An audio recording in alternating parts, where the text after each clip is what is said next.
भारत की जीत है। इस देश के अंदर जो पिछले कुछ सालों से लोगों का डेमोक्रेसी के ऊपर से भरोसा उठता जा रहा था कि यार इस देश के अंदर तो कुछ चलता ही नहीं है, इनकी मेजॉरिटी आ गई है, कुछ भी कर लेते हैं, किसी के खिलाफ भी ये करते हैं, वो करते हैं, रेड मारते हैं, लोगों को तंग करते हैं, डेमोक्रेसी तो बची ही नहीं देश के अंदर। ऐसा इनको भी लगता है। इनसे जब प्राइवेट में बात करो ये भी बहुत दुखी है, ये भी सारे बहुत दुखी हैं वो, लेकिन ऊपर से ऑर्डर आते हैं कि भाई यहाँ पे जो ज्यादा तेज बोलेगा उसको पद मिलेगा।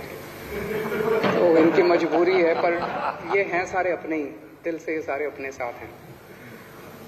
सो जनतंत्र की जीत हुई है, जनतंत्र में लोगों का भरोसा बढ़ा है बहुत ज्यादा। ये एक तरह से हवन था, उस हवन में हम सब लोगों ने भी अपनी तरफ से एक चम्मच घी का डाला।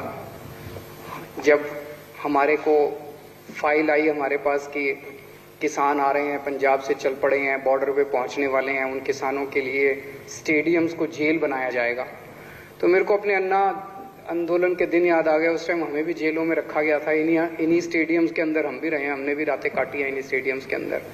तो मैं समझ गया कि ये स्टेडियम के अंदर इनको पटक देंगे सबको, किसानों को, और आंदोलन खत्म। फिर तुम स्टेडियम में बैठे रहो, जितने भी दिन बैठना है तुम करते रहो। तो हमने मंजूरी नहीं दी, बहुत नाराज हुई केंद्र सरकार, बहुत नाराज हुई। वैसे ही बहुत तंग करते हैं, मैंने सोचा और थोड़ा तंग कर लेंगे, क्या फर्क पड़ता है। तो बहुत नाराज हुए। बॉर्डर के ऊपर जितनी जरूरत पड़ी, जब जब जरूरत पड़ी, पानी की, खाने की, टॉयलेट्स की, हमने पूरी मदद की किसानों की। तो हमने अपनी तरफ से जो भी हो सकता था पूरा किसानों की मदद की। एक चीज मैं देख रहा हूं, मतलब बेशर्मी की भी हद होती है। जब ये 3 काले कानून लाए गए तो भाजपा वालों ने चारों तरफ वाह क्या मास्टर स्ट्रोक है, और जब ये तीनों कानून वापस लिए गए तो बोले वाह क्या मास्टर स्ट्रोक है।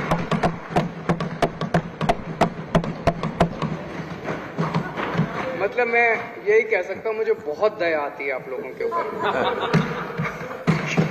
क्या गत बना दी आप लोगों की आपके नेताओं ने। ये ऐसा भगवान किसी के साथ ना करे।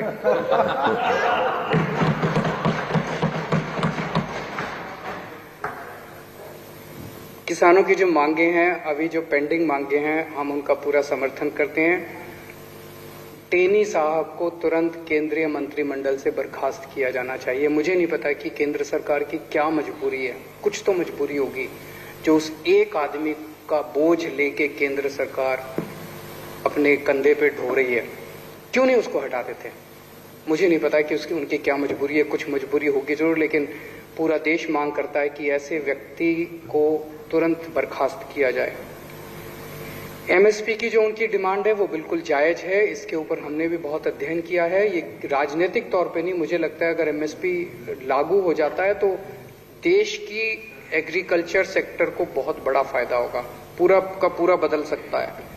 जितने केसेस, झूठे केसेस इन लोगों के ऊपर लगाए गए हैं वो सारे वापस लिए जाएं, और जो 700 किसान शहीद हो गए उनके परिवारों को उचित मुआवजा दिया जाए। किसान जब तक वहां बैठे हैं, किसान तय करेंगे वो कब उठना चाहते हैं। जब तक किसान वहां बैठे हैं हम किसानों के साथ हैं, पूरी तरह से किसानों के साथ हैं, हर कदम पे उनके साथ हैं। और गोपाल राय जी द्वारा जो यहाँ पे प्रस्ताव पेश किया गया, मैं उसका पूरा समर्थन करता हूँ।